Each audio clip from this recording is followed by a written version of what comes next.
Welcome to episode 299 of the Center Ring Esports podcast, and this is going to be the best episode ever. We are presented by Alt Esports, one episode away from 300. Got Yikes of the Week, the first Yikes of the Week of 2001, as well as Fallen is back. He is joining Team Liquid. Discuss that. Dekay versus hastr0, as they had a went after each other on Twitter. And just a little bit more grab baggy stuff for CS. Busy week for CS. And of course, we'll wrap up with E-News at the end. Oh, I forgot to hit record on. We're going to redo it. That was a warm up for those watching. Sounded good, though. Sounded great. Welcome to episode 299 of the Center Ring Esports podcast presented by Alt. This is going to be the best episode ever. We have our first Yikes of the Week of 2001. Fallen is back to being a professional esports player as he joins Team Liquid. Dekay and hastr0 went after each other on Twitter, and a little bit more CS to get to in our little CS grab bag as well as E-News to wrap up the show. Got some news to get to is there. But before we get to any of it, got to tell you about Alt Esports. They are the show's sponsor, but don't let that cloud your judgment that they are still the number one esports apparel company out there. You know, yes, we are buddies with them, but don't be like Tim. You're just pumping their tires because they're your friends. No. I don't do that. Look at Anuj. I never make him feel good.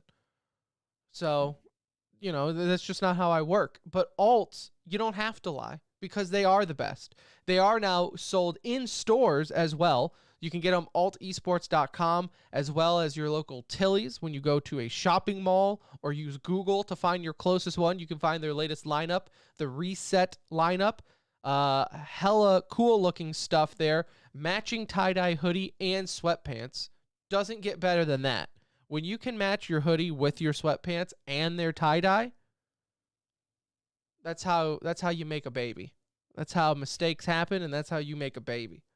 So check them out, altesports.com. Let them know TCR sent you. Hey, this is Elige, and you're listening to TCR. Okay, so let's start.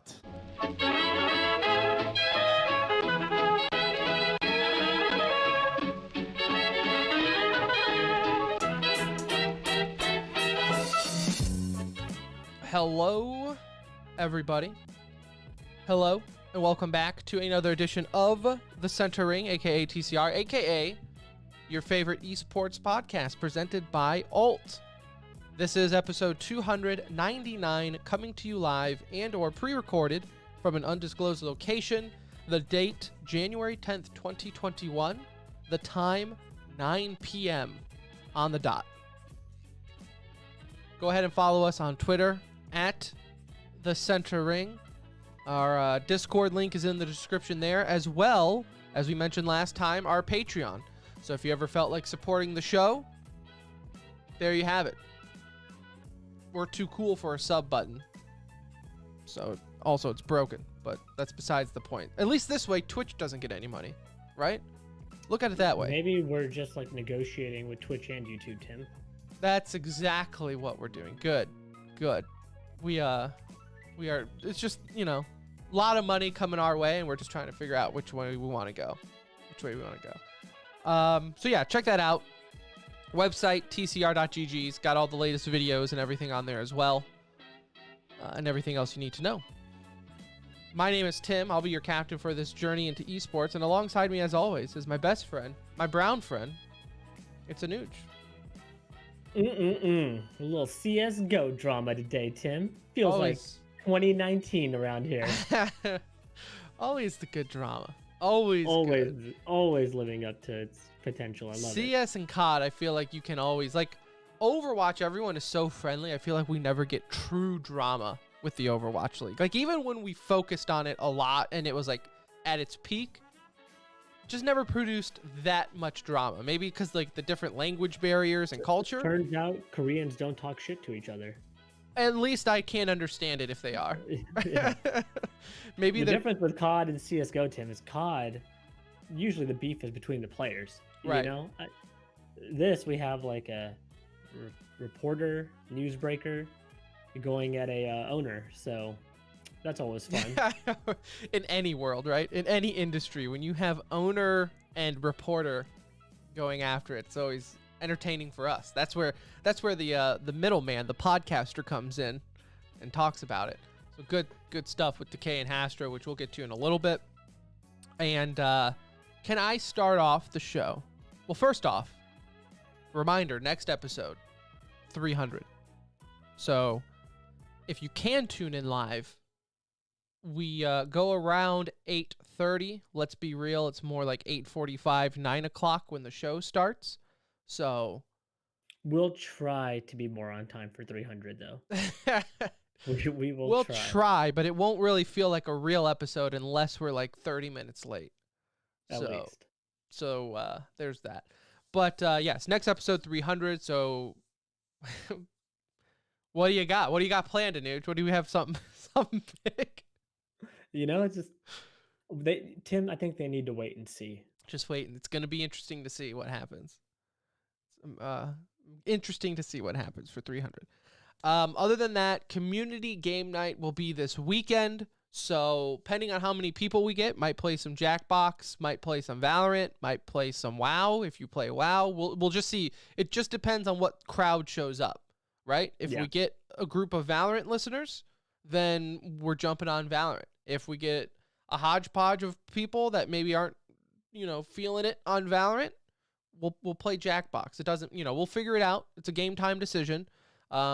Either Friday or Saturday, we're going to double check with the wives because, yes, that's how our lives operate. No shame. Listen. I used to be young.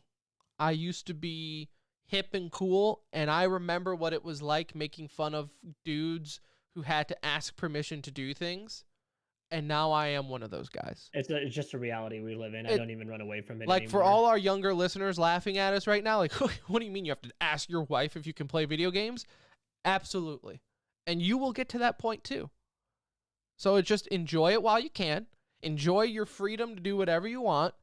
And then when you get married, sometimes you can get away with it. But then when you are married with a kid, and in your case, a 9-month pregnant wife, forget it. Like, you are at their mercy. Everything is done with their permission. Their permission and blessing. Right. Yeah. So either Friday or Saturday, just stay tuned. Well, we will know by 300. That's what we're going to do for episode 300. The big news for episode 300 is what night our community game night will be. I think we can deliver on that. So that's what we're going to do. So hit us up in Discord if you're interested and whatnot, and we'll try to poke some people and round people up for that as well, just to make sure it's a good night. Other than that, I think that's it. That's it for show news. Can I go on a mini rant before we get into esports? This is honestly what I live for. A normal rant, a normal non-esports rant. Bring it. So for those who don't know, we live in the Dallas-Fort Worth Metroplex. DFW, as you might have heard. We live closer to the FW side, in Keller, Texas, to be exact. For days, Anuj, we have heard about the blizzard of 2021. Batten down the hatches, we're getting snow. So, of course, in Texas, as typical fashion does, everyone freaks out.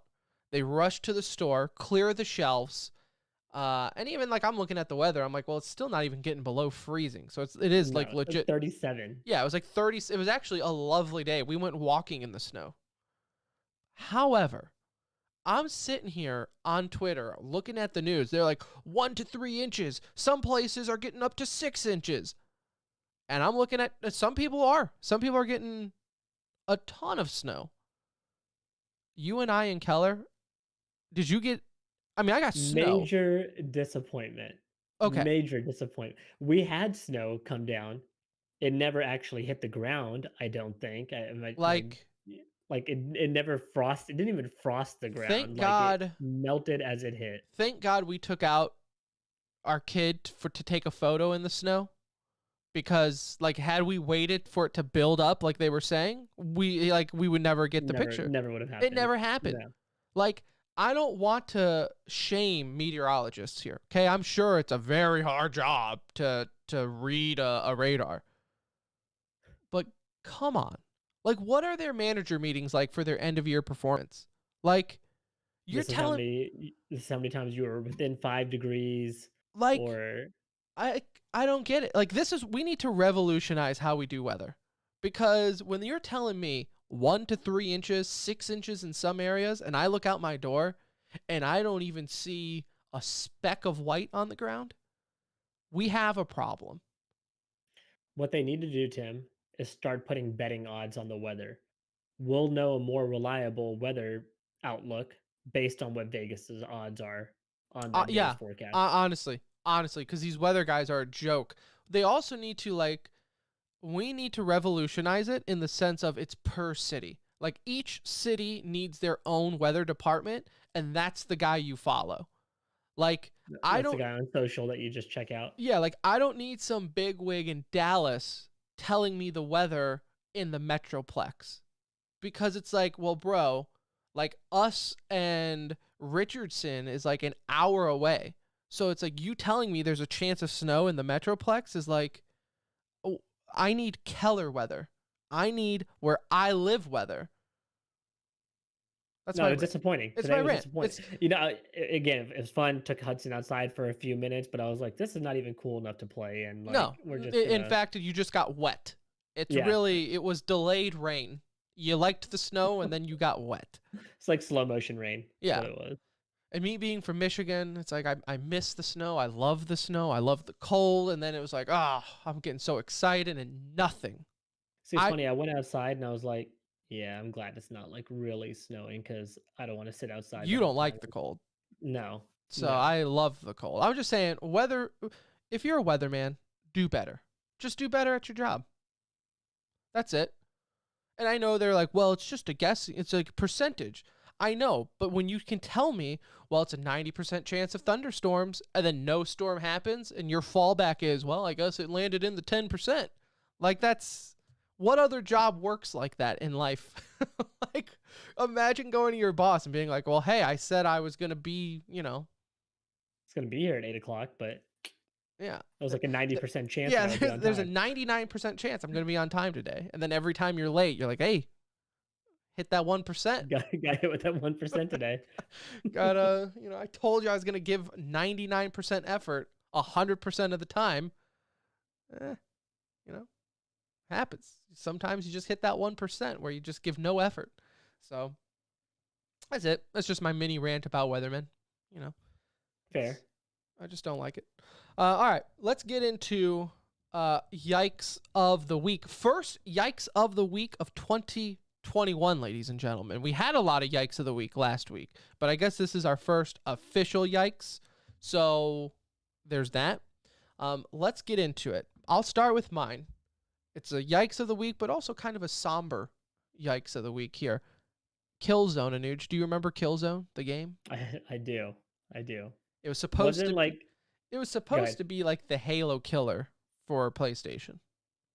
It was supposed to be, like their big release title, but I remember just the crazy ads that they had for PS2 and it PS3 went on for a while. Like there's a lot of let me see, I'm Googling this right now. Killzone Wikipedia. Or is that the first one? The franchise though, man, the last one was 2013. Whew. Did not realize the last Killzone came out in 2013. I guess that does make it feel old because it was a release title for the PlayStation 4. My point here, though, is that they have officially today killed off the website. Killzone no longer has a website. A game that was supposed to be the Halo killer. I mean, for a long time, like I said, it was a launch title for the PlayStation 4. I believe the PlayStation 3 as well. The first one launched in 2004. It just never really picked up. But I remember playing it, though. I remember me and my buddies, like, playing it. We kind of always went to... What was the Alien World War II shooter on PlayStation? Resistance? Resistance? Oh, yeah. That was a fun one. I felt...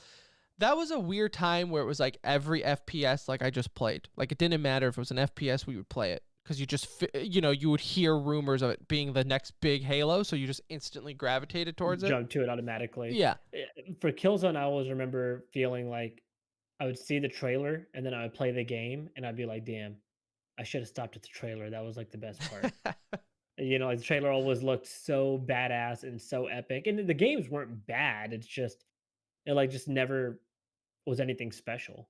Look, they were the curse, believe it or not, kids. They were the curse of the PlayStation FPS.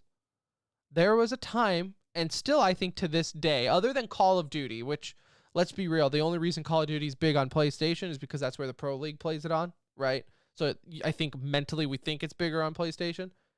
But like for the long time, PlayStation sucked for first-person shooters. The controller sucked for it. They didn't really just have the main titles. Xbox had Gears of War and Halo on it. It was just the better console for FPS just from a game perspective. So I think it was just one of those things where it was on the PlayStation 2 or 3 and just doomed for failure from the get-go. I mean, maybe it was a good thing because now PlayStation has become like the console for RPG, like single player type Right. story based releases, right? And maybe that's just I think that's a better model to go, obviously, as somebody that's looking to play a console. Like I feel like FPS, you kind of get a very similar experience on both ends, right? Yeah. Whether Yeah. you have Xbox or PlayStation, kind of the same thing. But Sony has now separated themselves kind of from these hardcore FPS titles and gone over to story-based games, which is fine and is done great for them. It's just to kill off a website. I mean, at this point, you're basically saying we don't make enough profit on this game to maintain a domain yeah, name. like we're losing money on the $20 a month it costs us to hold up this domain. Like we need to end this now.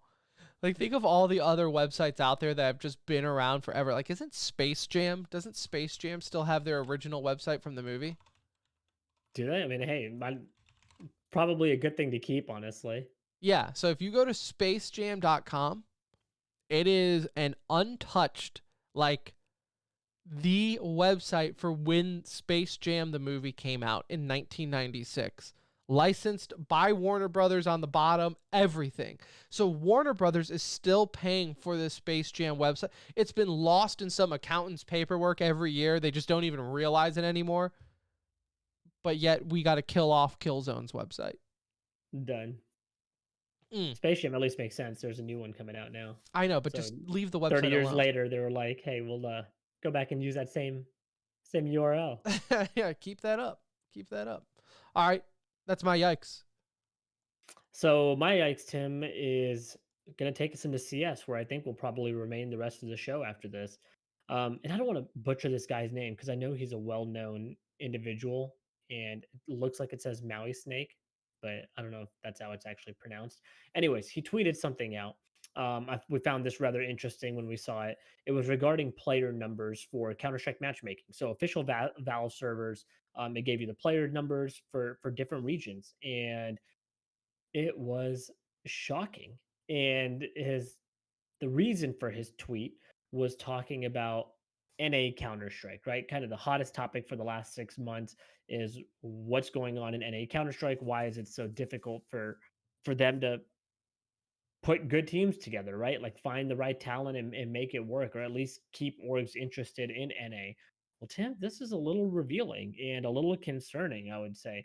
Looking at the numbers for Saturday, okay? And so this pulls not time based, okay? This has nothing to do with, oh, well, this must have been a weird time in NA in, maybe prime time gaming for Japan. I think it's over a month, right? He did it over a month, I think. No, it was over a 24-hour period. 24-hour period. Okay. Yeah, this is over a 24-hour period on Saturday. So that way all time, you got all peak hours for everybody's thing and off hours for everybody.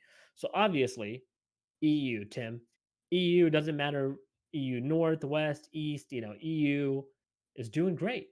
They're loving Counter-Strike. Player numbers are, roughly 100,000 for each part of the region. Looking wonderful. Poland, Tim, Poland up there sitting at like 50K on Saturday. Pasha calling all of his best 50,000 friends over and hosting a big LAN, doing their thing. Japan, Tim doesn't have a pro team in sight, sitting there, great Saturday, having fun. Countries I didn't know played Counter-Strike. Exactly. Like You that's know, not me being offensive, right? Like I had no idea anyone in Japan played Counter-Strike. Peru, Tim, how many, to our Peruvian listeners out there, great job Saturday. Y'all had fun playing some CS. I see that. North America, doesn't matter really which region of North America, East, Southeast, North, um, West, terrible. Not only are they in the bottom half of these listings, they're obviously behind a lot of the ones we just mentioned, including your Hong Kong, Spain, you know, I don't know if that's Taiwan, Shanghai, South America, Poland, in some cases, Dubai, Peru, Australia, India.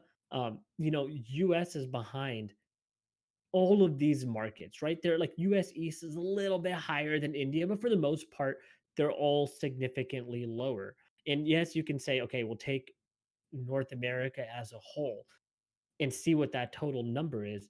It's still incredibly concerning. I mean, you're looking at less than 50K when you add up all the all the NA regions together. You're looking at a less than 50K total here.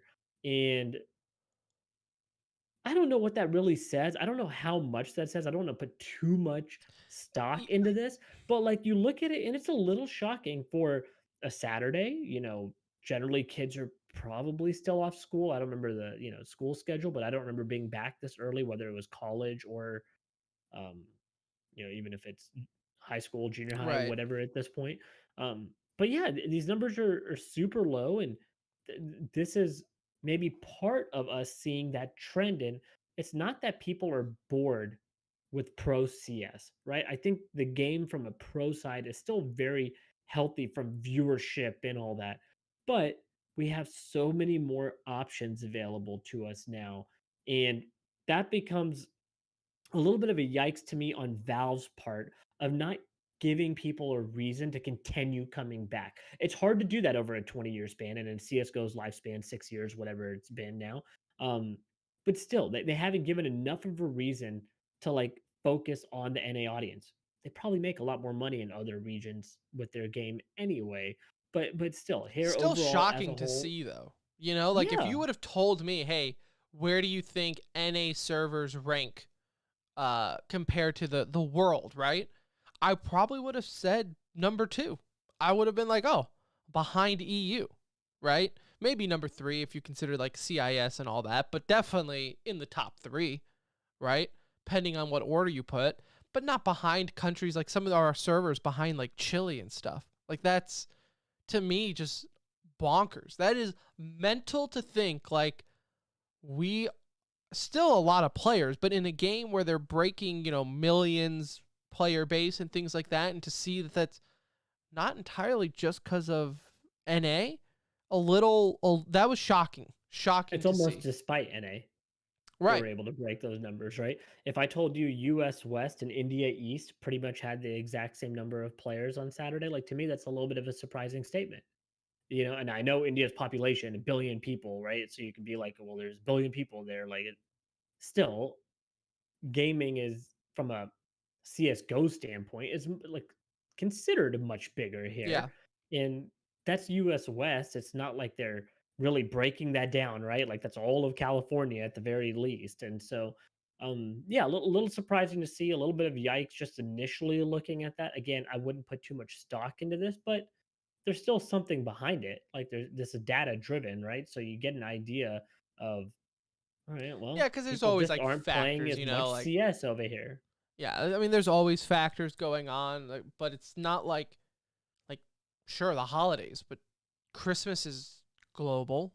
Like EU celebrates Christmas, everyone celebrates the New Year's, so it's not like it's just like well it's But this is just like Saturday for well I January but I'm 9th, saying like if people are still on vacation or whatnot, Yeah, right? yeah. It's like kind of like with us, right? The holidays is like a 3-week long event where we don't touch our computers because family and whatnot. So it's just shocking when I saw that. And we're part of the problem here too. And I say problem, we're part of the problem for CS, right? Like Oh, we we haven't haven't gone back to CS in, when was the months, last time we played CS? I can't probably even like remember 3 our last months game. ago. At least 3 months ago, right? Because before we started playing WoW again, And that was we were probably one hardcore match. into Val yeah, a match, just like somebody was online and we're like, "Yeah, we'll join you for a game," you Right. know? But prior to WoW, it was Valorant for a couple of, handful of months stretch there that we were on, and, before that, I don't even know, we were probably bouncing around, but yeah, we just haven't been on CS a while watching it, just not playing it. I know I haven't even touched the operation on this one.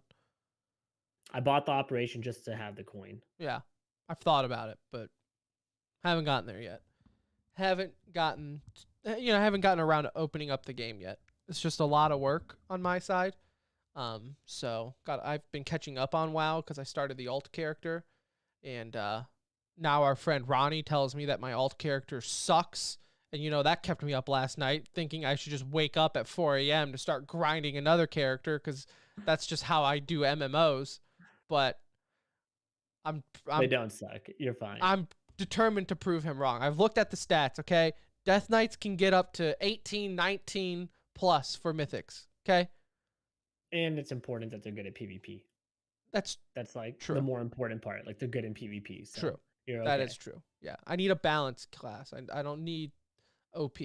So there's that. That's just me convincing myself to stick with this character and not reroll for the upteenth, 100th time on Shadowlands. So let's get into some of the CS because we kind of have a grab bag of topics to get to. Let's start with the big one though. Fallen to Team Liquid. We talked about it. I think maybe last episode we mentioned the rumors floating around, right, with Twists leaving, and now they had that vacancy spot. So rumor was Fallen was joining. Looks like, I mean, that's obviously true. They announced it the other day. Can I say, on paper, love it. I've convinced myself to not hate Fallen.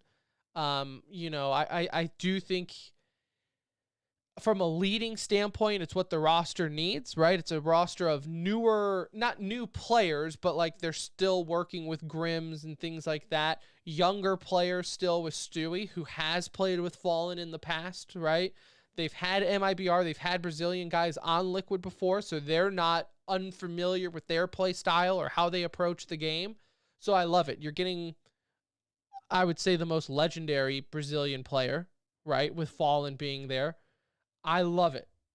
That being said, this isn't 2016 anymore. So what Fallen are we going to get? I'm concerned because I just kind of same off of your point, I guess you could say. But for Fallen, he also hasn't been IGLing consistently for his team, right? I'm assuming he will come in and take over that role. Now that's just my guess. I don't know if that's an immediate thing or I just feel like that's probably part of the reason that he's there. That's an assumption, Yeah.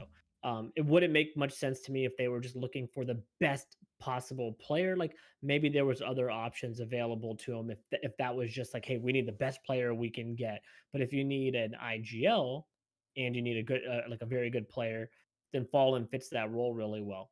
I don't know. Like I think we're gonna have to give this a little time. Like they're gonna jump straight into it. There is not a lot of time to waste here. Coming up in just what, a week and a half, they're jumping into the Blast Premier Global Finals, which Fallen will be playing with them in. Um, this lineup has had so many changes in the sense of Nitro and now Twist leaving, like two longtime staples, right? It's pretty much half of your team, but it's a little different in their sense because of how long. Nitro's case feels like forever, but even in Twist case, like in Counter-Strike terms, they were both on Liquid for a Yeah. long time. Both have very big shoes to fill. And Taco and Stewie, I mean, not Taco, Fallen and Stewie, yes, they played together, but that was like a 6-month stint that did not go well at all. For those of you that don't remember, Stewie and Tarek going over to MIBR was an absolute That was a failed experiment. Failed experiment, right? And so now we're reuniting them, and I can't sit there and look at the past and like kind of live on that, right? Like, oh man, they had that crazy run back in 2018 where they played together. No, that was like really bad. Yeah, like, they not just a good. Never got it you together. wanna, if you're them, you almost want to forget it, right? True, right? Like you want to look past that and say, hey, this is like a round two, but like with our core versus having your core. This is So part of the reason, though, that I think that failed in general, because that was also like at MIBR's start of their free fall, right? It's when Cold was leaving and everyone was kind of on the outs anyways already. Like it was already, like I said, I think from a player standpoint, you just take that, throw it away, right? It's like after a bad loss, sometimes you just don't even review the tape. You throw it away. This is the thing with Fallen, though, and I think this is just him as a person, him as an IGL. And this is what started going wrong with MIBR. He needs to be respected, right? He's just one of those guys where he feels like he kind of has that elder voice in the room, and as an IGL, you just got to follow through with him, kind of trust his lead, and then go on.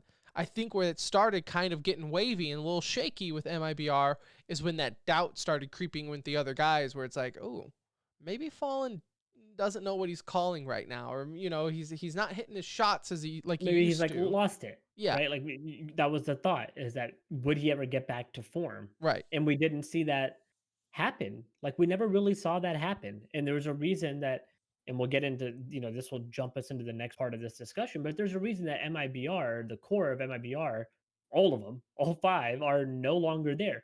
We'll talk about their new lineup and what's going on with that in a little bit, but like that group never made it back, right? From Fur, Taco, Fallen, like as a group, as a unit, they never made it anywhere back near the top.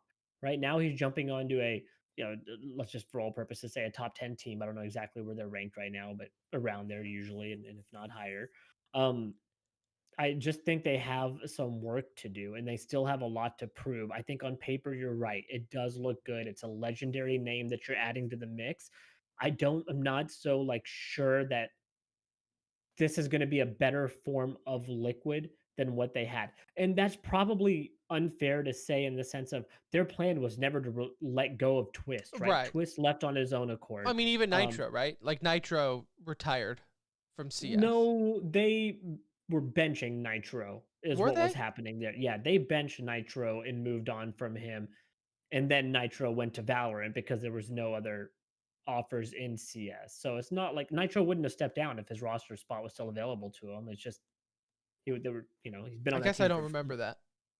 Yeah, I so thought like it was kind of he announced he was done and then moved over, but I believe you. maybe it's right. Either way, it was two moves that they're just really big shoes to fill. And right now, Grim already had a lot to prove. I think now Fallen falls into that same boat, right? Just on the complete opposite end, where Grim is the up and comer, proving himself. Fallen is trying to Right. prove that he hasn't lost a step. Well, you think about and it that here. can be a good thing, Tim. Like, so right now, right, as of January 10th, 2021, Liquid is 9th on HLTV's ranking. Realistically, at one point in time, though, they were consistent top 5, top 3 even at times. Those teams don't make two-man roster moves very often, right? First off, they don't make roster moves that often regardless. Maybe switching out one guy here and there when it's not working out just right, but you're going to switch out two guys within a year's time. That's not very common for a top 10, top 5 team. Liquid is in that scenario. So I think that's where their situation, as you mentioned, is just a little different, right? I don't think the org, if you went, take the time machine, go back in time when they won the Grand Slam, I don't think if you would have said, hey, guess what? By 2021, you are going to lose 2 of your best guys. They would laugh at you. They'd be like, all right, how much you want to bet, right? And they would have bet the house, because you just don't see that happen very often with teams of that caliber. While only in NACS do you see a top team, the top NA team, lose, 2/5 of their roster. I think what's gonna, if you look, are you looking at the rankings by chance? Do you have I have them pulled in up? front of me right now. Yeah. Okay, so this is good. So if you're looking at the rankings, they don't compete in my mind anywhere near with Astralis, Vitality, and even Navi to a certain extent. I think below that, however, there is room to play, right? Like there Yeah. is no consistency from number 4 to take it down to 25 even. Whoa, you show respect to Big, sir. No, but I'm just saying, like, that's former number 1 in the world to you. Okay, so then Heroic, Furia, G2, Mouse Well, look, probably in Heroic, they're December. going to go out of the top 20 once LAN comes back into play because they can't cheat at LAN. So as soon as LAN comes back in, Heroic's no more. They're out. No, but like from 4 to 20, 25 even, I feel like there's a lot of teams in that gap that can really move up and down, relatively Yeah. quick. I think this keeps Liquid as a power, to be reckoned with in that sense. Like they'll be a good team. I just don't think this elevates them to what we saw in Liquid 2019, where we had a top 3 or top 2 Liquid throughout the year, right? That Intel Grand Slam Liquid, that Liquid that was basically in every final that year against Astralis. It felt like where it was, them trying to overcome that hurdle, and then finally were able to do it, and some of them just not the majors, unfortunately. But I don't see them being in that top 3 with this roster. I don't know if they'll be able to. I don't think they'll be able to get there, I guess is what I'm saying. I hope I'm wrong, because they're one of 2 NA hopes that we have right now. Yeah. And that's really all we got. And so I hope I'm wrong. I'm gonna like hold back a little bit and see. I think this roster is gonna need a little bit of time. Yeah. Now, I will say, though, just so we can end on a positive note for the roster move, because again, I do like it. I do like it. Overall, I like it, but it definitely has, like, if you're on a cliff, right? Or you're like just scooting along on the side of a cliff, like the edge is very small, right? Like one slip up and it's just you're going to crash. However, like our tone has been with NACS for the last 8 months. Whoa, I'm might have the Rona. For the 8 months, as my voice stays with me. I think this is kind of the best you can get, right? It's a fun move for sure. Right. Right? Like It's a the rest of it is you're pulling in like maybe a Flusha who was just, benched man, on especially Fnatic from or something. Fallen's angle, right? You just left your roster, your team that you've been with for what, the last 6 years. You're like, where do I go from here? And then you get a phone call from Liquid. He's like, yeah, Can I give you a name, and I'm curious to see if you think it would have been a better pickup? okay. If you would have been more excited in some way. Automatic. Yeah, I mean, yes, yeah, Yeah, you would have rather had automatic yeah. than Fallen? Well, I don't know the IGL situation. I guess that would be maybe my deciding factor. If you were wanting him to IGL, then maybe I would go with Fallen. But from an exciting factor, I would definitely think you would want automatic. I mean, I just feel like the potential, and he's got more life to give, right? Like, as we've said, like, we've seen automatic peak at a major and then kind of falter out, but he was on Gen G, right? Like, what were the expectations there? Pretty low, I would say. But then with Fallen, it's like, bro, you had control, right? Like, you had the keys to the car, and you kind of messed that up. I just wonder why his name never even came up. I don't, I Obviously don't we know don't how these know all the things names that work. are considered, but like for me, it's just maybe that Stewie leaving Cloud9, like maybe it didn't sit as well as people wanted to believe Right. or I whatever. don't But it know. just You don't seems know like, how these work. Like, who knows how long they've been talking to Fallen, yeah, Like, the paperwork could have been in the mail by the time, because automatic, for all intents and purposes, his announcement was more or less recent, you know?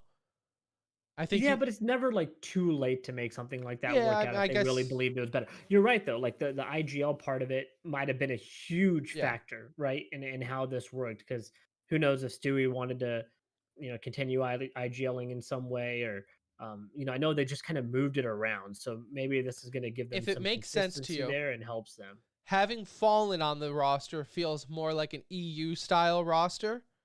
If they added automatic, that would be like a staple NA run and gun roster. Yeah, I mean, I just it would have been a true NA roster, Yeah. right? Like, So what are strats?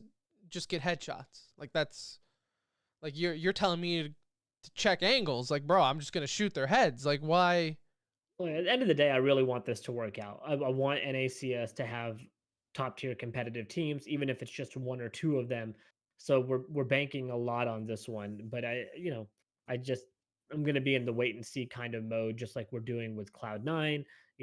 Just like we've done with others when they make big roster changes. Phased, another one that comes to mind.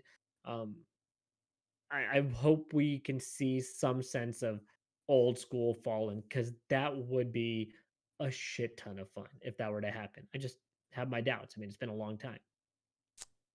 A very long time.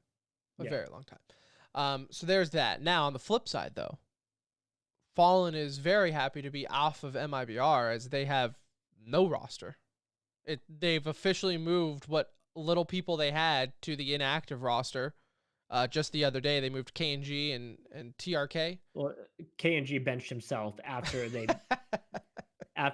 let go of TRK and didn't re-sign. KNG was like, "Yeah, I'm tapping out, Well, coach." he was pissed, and I don't blame him. Look, they had a roster that was playing relatively well at the end of 2020 with a makeshift roster, right? Like shit that just was put together. It felt like last second to compete. They were able to do well.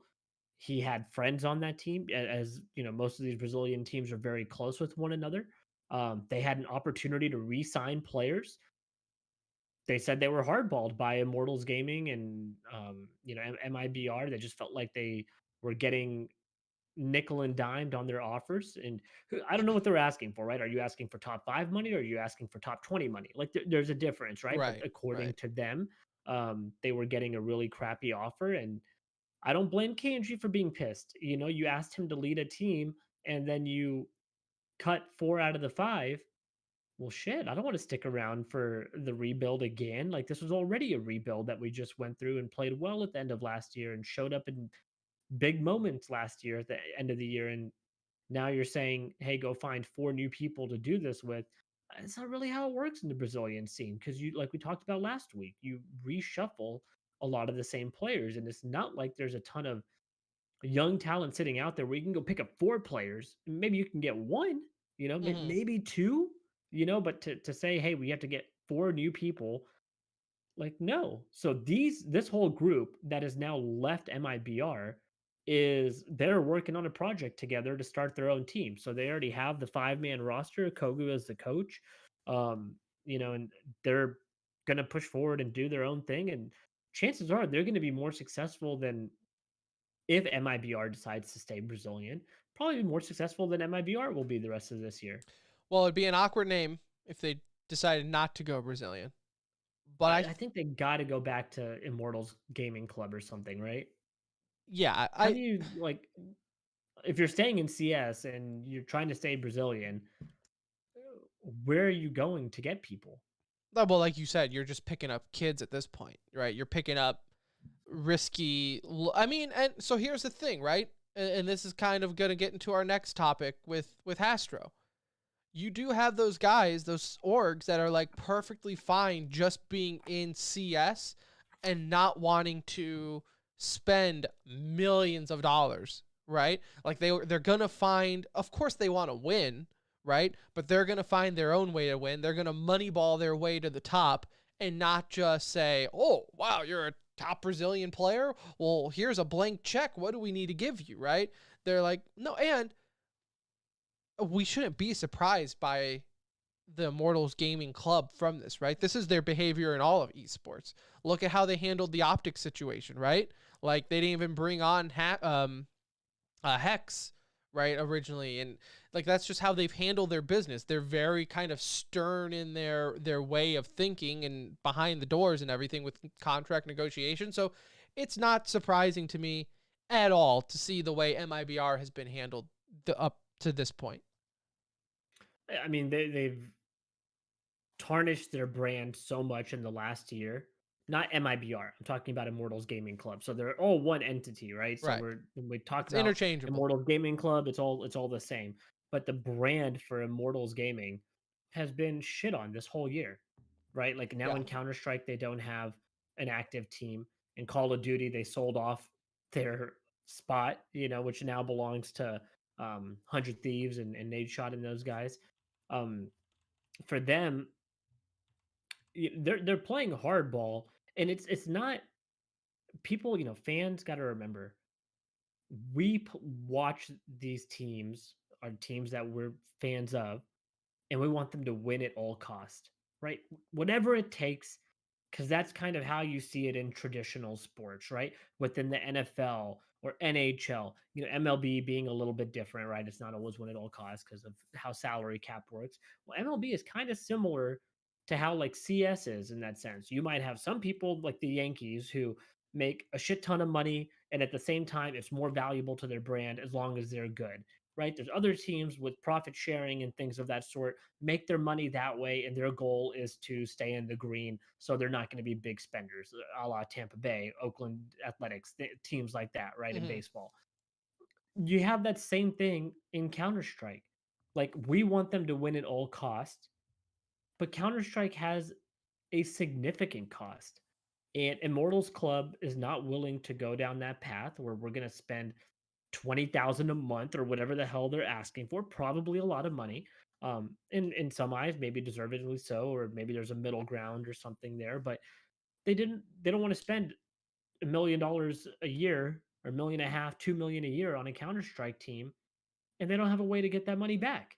Yeah, And I because don't blame them for going that route. you're looking at an org that has, they have an LCS spot, right? Which I can only imagine in the world of esports that probably holds a little bit more weight than a CS team. Probably Probably easier. makes them money. Yes, Is what it probably does. easier to turn profit on that.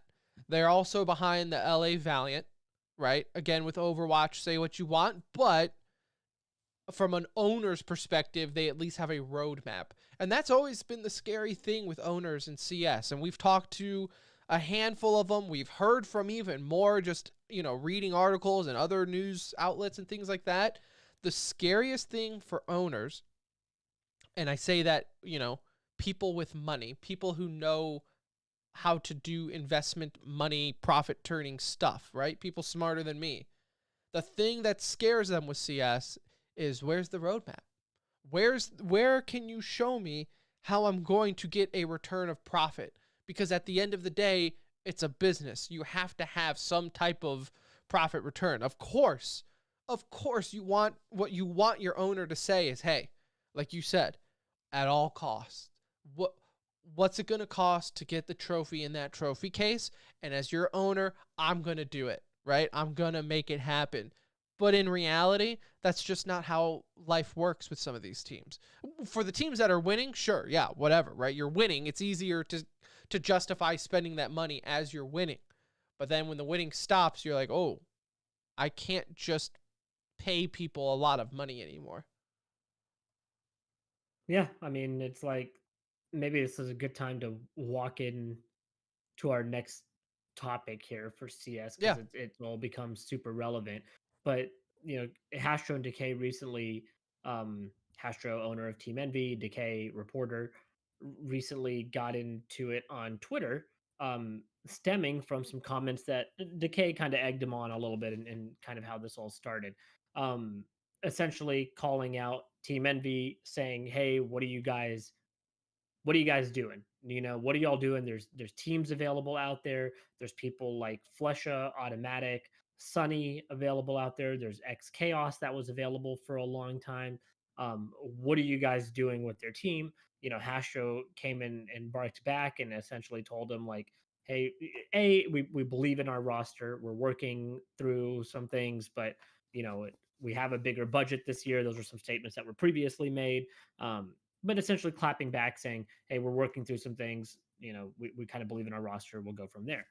And Decay kept on kind of hitting him back over and over again, over and over again. And it was to the extent where I found it a little annoying, right? You made your point in your first tweet. We get it. Like, you don't think that their roster is good.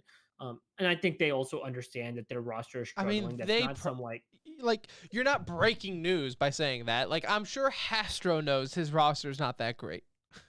At the same time, like, I don't know how much Decay knows with their situation, but obviously we know they're trying to stay, like, in the sense NA based.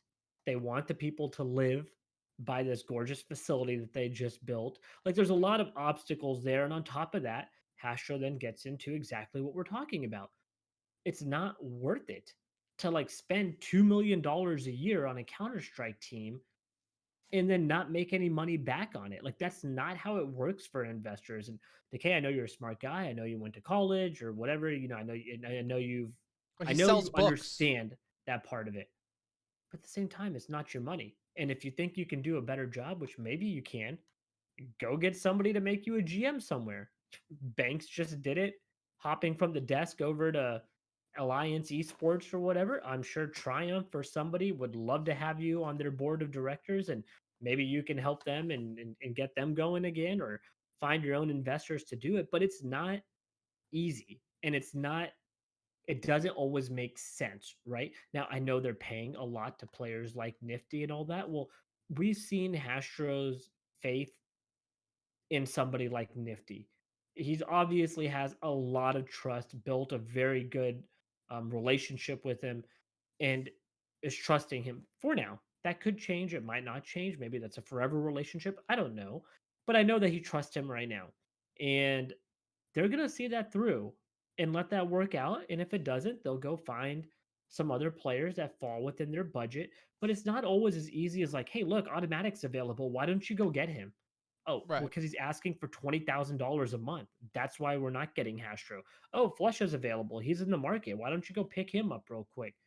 Like, guys, it's not Other buying a new teams do car. it, like, oh, well, here's the thing too. It's like, oh, well, go get these guys, right? And it will automatically mean you're going to win. Well, did that work for Cloud9 for the last 2 years, right? Does that work for Cloud9 now? Right. They've Like, released half of their roster before they've really even played matches, it feels like. it's and like I said, I get what Dekay is saying. Like, hey, what are you doing with your roster? You're not making roster changes when there are free agents. Are you even trying to get good?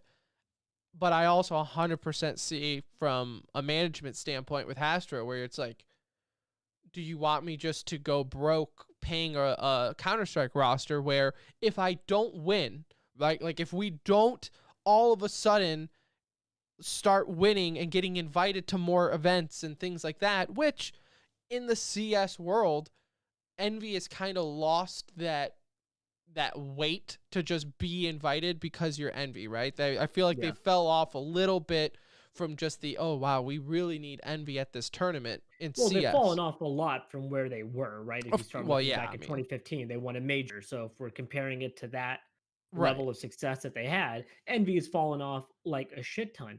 At the same time, the way that he was talking to him was like, in the sense that the way Dekay was talking to Hastro was making it seem like, oh, Hastro doesn't know what the hell he's doing with the roster. Yeah. Hastro just won a Call of Duty championship. He's won back-to-back Rocket League championships. He has a world champion FGC person within his organization. Obviously, they've bought into Overwatch League, which hasn't gone as well as they had hoped. But in general, he's got a lot of skins on the wall.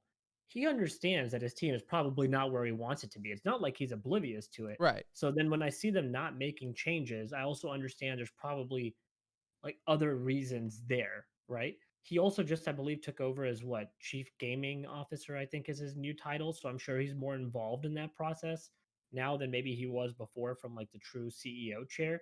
But it's one of those things where it's like, look, we don't have a lot of teams in NA. I'm not here to shit on what's left. Okay. Like, I can't be like, oh, we need more NA teams. But the second somebody's not performing well, hey, you effing suck. Like, what are y'all doing? Like, either get out or get in. Like, you can't do that either. Right. Like, I'm not saying I you have just to be the think for biggest fan of Dekay's Envy. point, you could replace Envy with 99% of the other teams out there, right? Any team outside of the top 15 would say, why aren't you getting these guys? Fallen was a free agent, right? Why didn't Evil Genius, who's been struggling, go pick him up? Why didn't Cloud9 go pick up Fallen, right? Like, I don't understand the point of just saying, well, I mean, look at and it's not just Dekay, because a lot of people have been saying this as well, but it's just like, well, I know other teams. I talk to other teams. I know how they work. Great. If you know how they work, like you said, go and do it.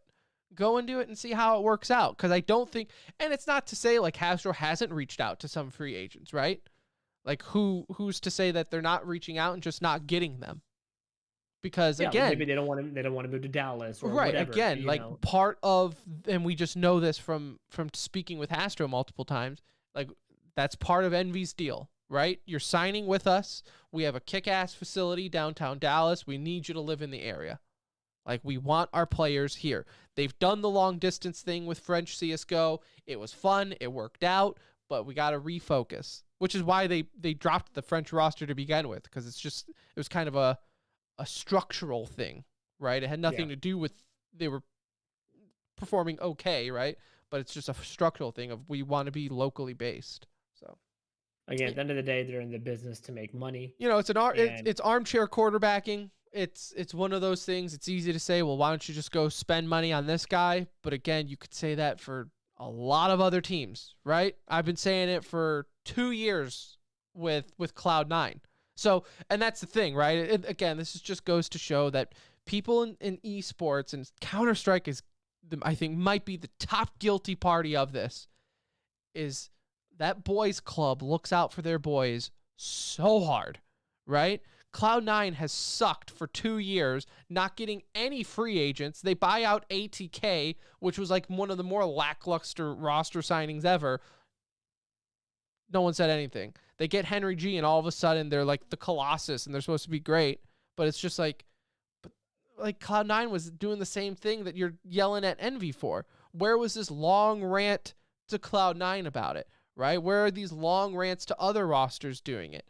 It's you know, a little hypocritical, a little ridiculous. He does have a point in the sense of, like, you know, we've even mentioned on the show multiple times, like, I don't know where Envy is at with Counter-Strike. I think it's a game they want to remain in, but just they're cautious about it, which I don't know if it's worth it in the end, right? Is it worth being in CS if you are going to be cautious about it? And that's where I don't know, because I don't have access to the books, right? I would say like, no. how worth it is it to have your brand involved? I think for them, it is, just because they're involved in Flashpoint. Like, regardless of what you Right. think about their ranking and all that, they're getting a lot of exposure through Flashpoint, right? Flashpoint will promote them. It's one of the 2 biggest leagues and one of the biggest games in the world. So it's probably not a bad deal to be involved. I'm sure Nifty gets paid a good salary, but I don't think across the board these guys are all making equal money either, right? Some of them are probably making, like, quite a bit more than others. They had the new addition in Thomas, which feels like a little bit of a lackluster signing, but it's because he's an unknown, and, like, generally UK talent hasn't been the greatest talent in CS. At the end of the day, like, we've only seen this lineup in a COVID-ridden world. I'm not saying that they're all of a sudden going to be a top 10 lineup, but they also might not be as bad as they've been performing. And then they can identify, like, hey, we can make a change here or there. But I get both sides of it to a certain extent. I understand more so from, I'm just happy they're in CS. Right. Okay. I'm happy they're in NACS. We just don't have a lot of people there. And I think so at the end of the day, I agree with Dekay. Hey, why aren't you spending more money? But also at the end of the day, I just feel that's lazy critique of a team, right? To be like, well, what are you doing? Why aren't you spending money? And then to try to call him out for this reasoning. I just think it was a bit lazy, a bit, but hey. I just think you went too far with it. Right. The original point was made with, hey, Envy, what are y'all doing? Yada, yada, yada. I get it. People want to see Envy do better. They're such a well-respected org, so people want to see them compete at the highest level, especially when you start thinking of, like, how they were during their French CS days. But I think that's kind of in the past. Like, I don't see Envy being a top 5 CS:GO org anytime soon. Yeah. Like, it's just not where their focus It's is. expensive, right? We said it 1,000 times on the show and talked to people who said it 1,000 times. CS is super expensive. If you want to just buy your way into a top 10 roster, good luck. That's not cheap. 100 Thieves did it, and they were there for about a year before they had to tap out. So it just, you don't see it often, and it's mainly not worth it. If this was Envy's only team, I would understand more pushback. Yeah. Right? But again, the fact that they're involved in, like, 5 other leagues and winning and that's the championships thing, right? elsewhere, that tells you very similar to Immortals, their mindset, right? Immortals was in Call of Duty, dropped it, but in Call of Duty League. They're in the Overwatch League. They're in the LCS. What are all those common? Leagues. They're leagues, official leagues. Envy, they have elsewhere, but mainly Call of Duty League, Overwatch League, and now they're in Flashpoint. Again, leagues. They want the stability. Your opinion on a league is regardless, right? I know people have opinions that they're a failure in esports and everything like that. Only time will tell. But that you can tell is just their mindset and business model is we like to see a little bit of guarantee in here. Whether we're okay with little profit if we know, if we have that roadmap. And some people don't think that way, right? Some people are like, the sky's the limit and we're going to get there. But it's just, I guess it just depends on two different mindsets. But there's that. Anything else for CS worth discussing outside of E-News? There's still going to be some fun, roster moves coming up. Obviously, we mentioned Flusha recently being benched in Fnatic. Furia benching Hen 1. So I think there's going to be some fun movement going on here. Automatic. And there's still talks. have Twist. Isn't there, I don't know if this was just erroneous rumors, but talks of Automatic, Flusha, and Sunny wanting to form a team together. Yeah, I mean, that's such a weird grouping of people that I'm I did see someone on Reddit connect the dots to be like, well, actually, Sunny almost joined Cloud9 where Flusha was, and they're good buddies, and then Automatic is good friends because of the connection with Cloud9. There was a weird love triangle there where it was like, oh, okay, I guess it does work out, but still, not the names I was expecting to go together. Yeah, I mean, and if it happens, cool. I would like to see. I forgot Sunny existed. I think Sunny sometimes forgets. I mean, he jumped around obviously from Mouse to Ents, and his time on Ents has been a disaster because he replaced Alexi B. So that was just a freaking hot mess that was going on over there for him. And so, look, Flusha is at the end of his career. Automatic should be in the prime of his career, and Sunny is trying to regain his career. So all of these guys are in different places, and that would be very crucial to see who they filled it out with. More curious to see where the hell Twist is going. Twist to me is a. I told you this last week. Cloud9. I bet you Yes, Automatic and Twist. Automatic and Twist will be on Cloud9 by the end of all this. When the dust settles, they'll be back on Cloud9. I don't see it happening. I just don't. I could see one of. I mean, they're EU now. Yeah, I mean, who are you kicking off of Cloud9? I don't care. Any of them. Yeah, but who are they going to kick off of Cloud9? You're not kicking off Alex, right? For sure. You're not kicking off S-Tag. For sure. Woxic is already gone. Floppy, I don't see them doing that because they went through the hassle of he was their boy, right? It's hey, he's look, their we're boy. not. He also they made them leave the core of his other team to join this team. It would be a really effed up situation. Mezzy, so unproven. You hype this kid up so much, and we've seen him play in one event or whatever it's been. It just hasn't been a lot. So maybe you say okay, we got rid of Woxic. Let's bring on one. I could see one of them maybe falling. I don't think it's Automatic. Just saying, I don't think he would go back for whatever reason. In Twist, I almost feel like, why the hell would you leave Team Liquid to go join Cloud9? Twist, I thought was leaving to go join Fnatic. Twist, right? Twist is he's aiming high. Twist is feeling it. I feel like his reputation wasn't hurt with Liquid struggling. I say struggling. They're still top 10. They were still playing well. It just wasn't, up to par with what we thought with Liquid. So yeah, Twist is on a high note. Twist has some pull. For Twist, I think teams like Fnatic make sense. FaZe, he looks like a FaZe kind of guy, just looks like he would fit right in. Boy, does he. Cool, young, he looks like he would fit right in. Great hair. Tattoos. So, yeah, Fnatic, FaZe. Shit. I mean, FaZe also makes a lot of sense though, looking at that roster, because Olafmeister is still on that roster, and we all know that's a temp, right? He's just filling in because he's bored. So he's out in a couple. I would, he might even be out now, like mentally, Sooner right? rather than later, Right. probably, right? I think Yeah, I mean, phase makes a lot of Phase sense. makes There's just sense. not like a ton, but I don't see him wanting to again. I understand he wants to go play in EU for that competition, but he's going to also have to join a team that is like very competitive right now. It just wouldn't make sense. He's one of the best players in the world, so very curious to see where some of these guys end up. So I think CS:GO will stay a hot topic for us, for these first few months for sure. Just figuring out what these rosters are going to look like, and then we'll have a better idea for like the layout of 2021. Yeah. So, and then I think, like you said, Blast Championship, whatever they're calling it, I think starts on the 19th. Upcoming Blast. End of the month. Yeah, we got it towards the end of the month. 19th to the 24th. All right. And then we have Summit the weekend after, which Summit is coming. I'm ruining E-News, so I'll wait actually on that. Okay. But yeah, I got a couple of big tournaments coming here at the end of the month. So speaking of, let's get into some E-News, shall we? A little bit to get to here with CS that we didn't touch on, but as Anuj was saying, CS Summit returning with a $200,000 prize pool January 25th through the 31st, so just in a couple of weeks. I'm assuming that's still on LAN, which, kind of defeats the fun of Summit, but whatever. I guess you got to do what you got to do in times of COVID, but it is what it is.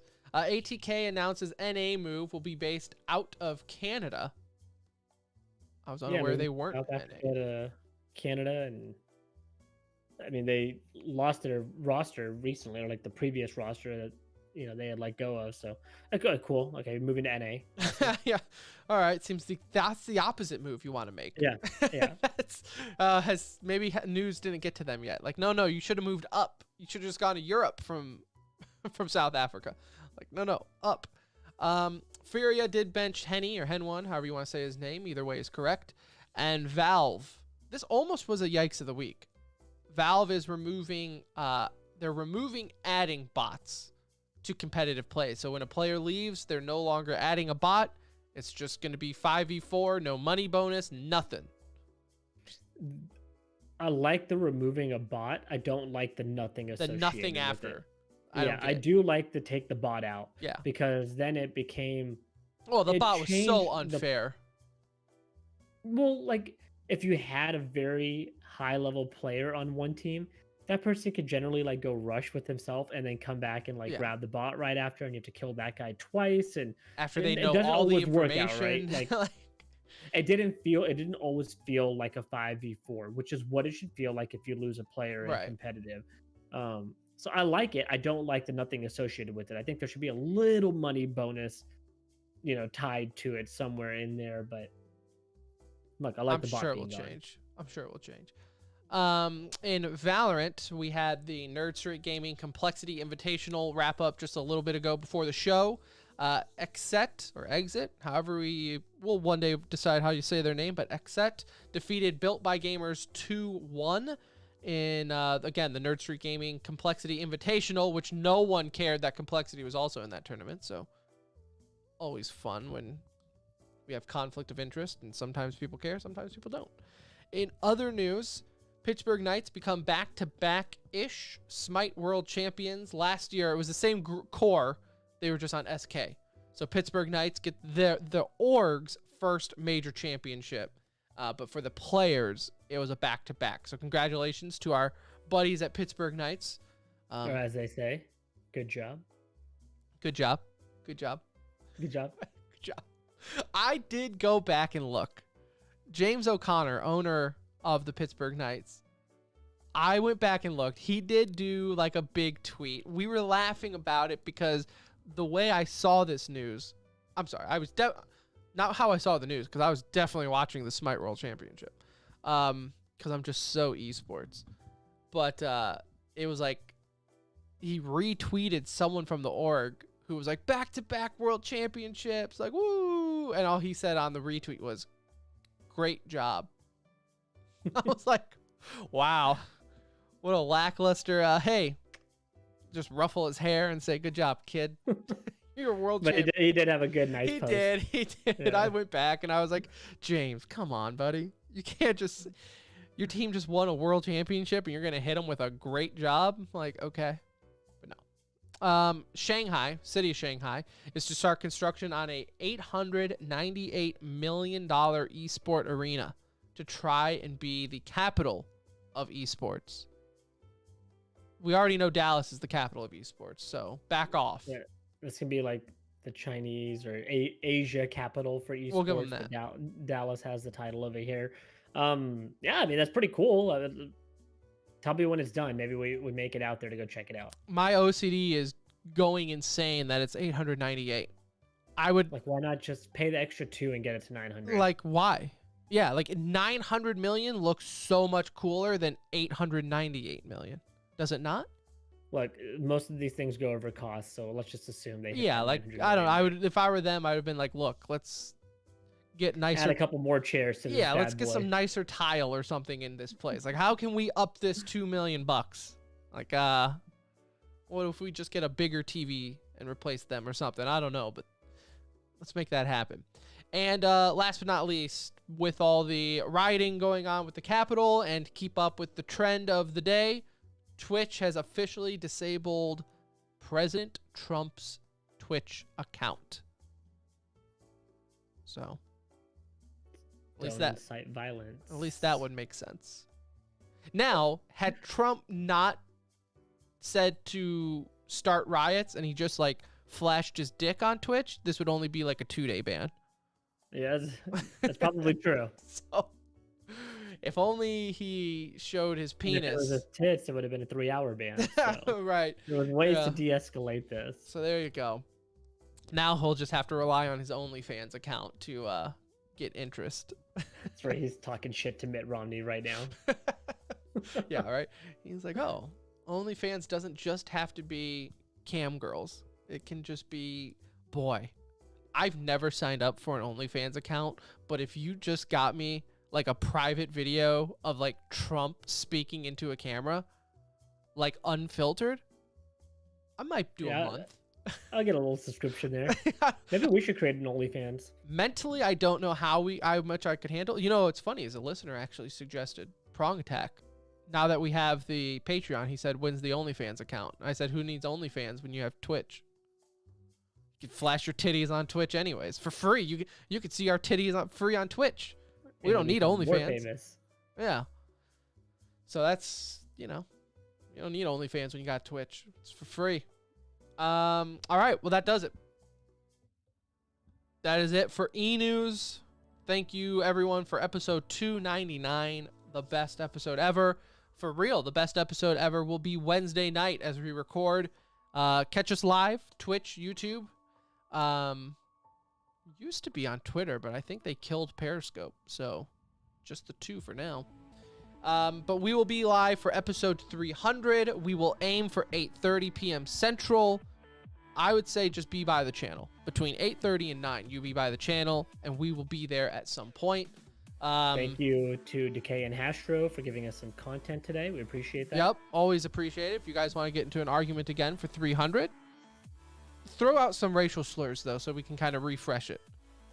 Yeah, like we have to do it a little bigger for 300. Make it a little spicy. It's 300, okay? We just can't have armchair bickering. I need something hot, right? But that will be it for episode 300. We'll figure something out. Maybe we'll have a guest. Maybe not. You never know how that works out.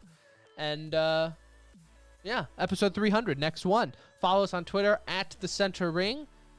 Website tcr.gg. Join the Discord for a nuge. I'm Tim. We'll see ya.